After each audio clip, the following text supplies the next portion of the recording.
Painkiller Hell Damnation. Look, I mean, if you're wanting to play a Painkiller game or play, the first game, then just play the first game. Like, it's a way better experience than this in just about every way I can think of. But look, Painkiller Hell Damnation on its own, in a vacuum, it's a fine game.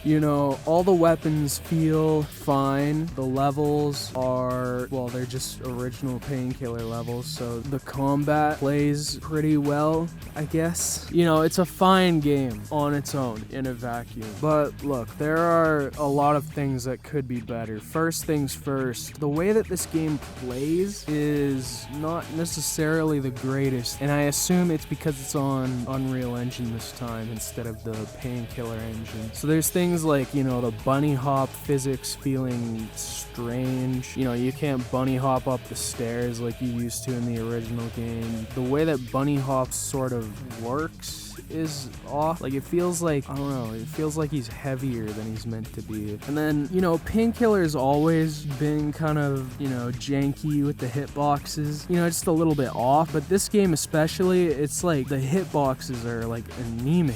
Like, I don't know, it just feels really, really strange sometimes how, what hits, what doesn't, what does a lot of damage, what doesn't. It's just strange and inconsistent. The campaign is, it's a couple levels long. It takes a couple levels from the original game and from Battle Out of Hell, and it puts them in a quote-unquote new campaign. Like, technically this game isn't actually a full remake. It's a remake / a sequel, but in actuality, it's just a remake. But it's a remake with a fuck ton less content than the original by default without the DLCs, which is an interesting choice to say the least.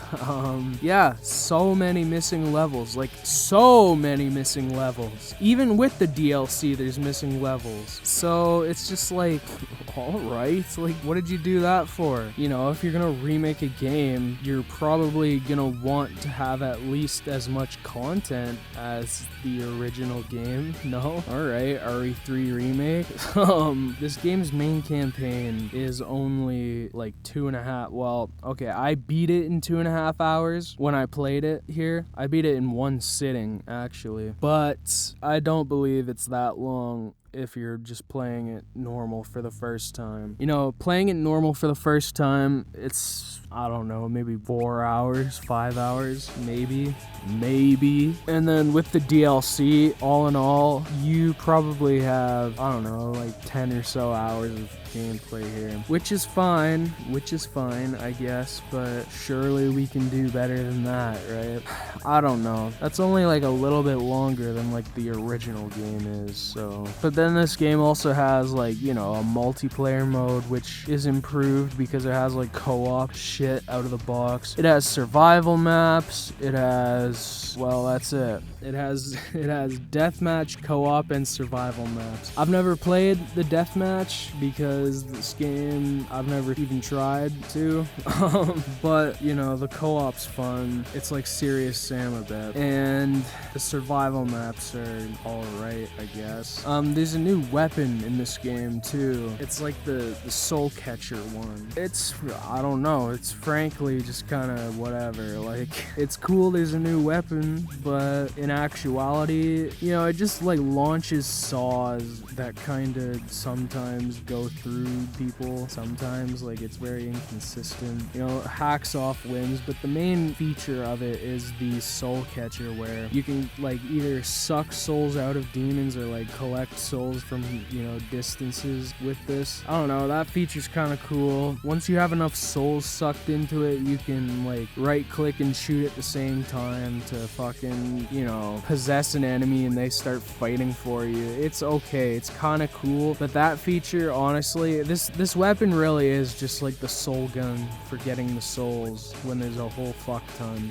Like the saw feature, the primary fire you only use if you're out of ammo. On everything else, the possession feature is honestly not that big a deal at all. It's not particularly useful. It's cool, but in effect, it's, I don't know. But being that this is a remake, how does it look? Well, you know, like, okay, for 2013, this game does look pretty nice, but I don't know, it's kind of ugly, like a little bit. Like, I don't know what to say. It looks all, I don't know, I don't even know how to describe it. It's sort of like looking at an Unreal Engine, like, asset store game, you know? Like, that's not what this is, obviously. But it evokes the same sort of feeling. Everything looks so, like, generic and off. Like, nothing really kind of goes together. And that extends to the bosses, too. Every single boss, except for the Swamp Thing, which, I mean, you can't really mess that one up. It's just a big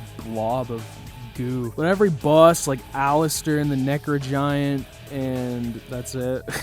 Those two bosses, they look fucked in this game. Like the Necro Giant, I don't know, he has like this fucking pug face and he's all like gray and shit. It's ugly. And then Alistair's just like a generic, you know, nobody gives a shit demon. He doesn't look like funny anymore. I don't know. They just look fucked. Like, they don't look good, I think. And then, you don't even fight Lucifer in this game. It's just you fight the Grim Reaper instead. And, I don't know, that boss fight's kind of shit. Like, you just, like, suck souls, and then you fucking do the possession thing on him, and then you shoot him, and that's it. Like, I would have preferred, like, an actual fight, but whatever. It's not like Painkiller has ever been known for its fucking outstanding boss design, so really a non-issue, I guess. But let's talk about the DLC. The DLC is honestly where you're gonna get the most value out of this, because the main campaign is like sort of anemic. It's not very comprehensive or, you know, extensive or good. The DLC fills in a lot of the missing pieces here in terms of levels that weren't in the main campaign, such as like, you know, town or, you know, city on water or the prison. None of those are in the main campaign, but they are in DLC. Well, but I just think that's kind of slimy, eh? Like, how are you gonna remake a game? I've already said this. I said this exact same thing like a couple minutes ago. But yeah, the DLC is alright. You know, you can get everything for this game for like, you know, $5. You can get the whole franchise for like $9 on sale, which is an astounding deal to say the least. Well, it's astounding until you realize that everything outside of this game, Overdose, and the original is just, you know, fucking abysmal, but I digress. But yeah, for $9, you know, it's a good amount of content with the DLC included. They have these top-down fucking shooter levels, like Hotline Miami style, which is, you know, on its own, that's kind of a cool idea as like a new mode. But when you realize that this is the only way that fucking Babylon was remade from the original game, it gets kind of, you know, off-putting a bit. But there's this glitch you can do. I have a video about it already, like an old video where I would just recorded it without giving a fuck, that shows you how you can play these levels in first person like a normal level. I mean, the skybox gets fucked up and the game kind of runs like shit a little bit.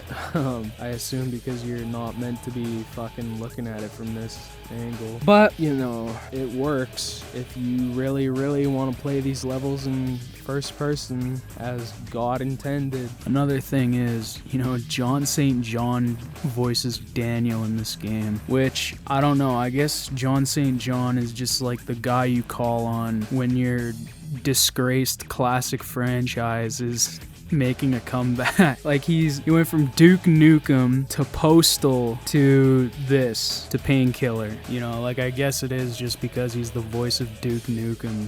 Like, I don't know. He does an alright job, I guess, but I like the original Daniel voice better. And the look, too. He looks fucked in this game. Everybody does, though, so, you know, I guess that's not really a him problem. But, look, all in all, what do we say? Well, we say, I don't know, man, like, as a remake on its own, as a game on its own, it's alright. As a remake, it's complete dog shit, frankly. But look, I'm gonna say it's a solid, it's a 6 out of 10, I think, anyway. Like, it's a fun game. It's got a good amount of content with the DLC, that is. If we're talking without the DLC, then it's like easily a 4 out of 10. With the DLC, there's a lot of stuff to do, a lot of stuff to play through, and the game plays fun and is fun. So I'd say it's a 6 out of 10. It's one of the rare Painkiller games actually worth your fucking time. But yeah, that's about all I have to say on this one, so see ya.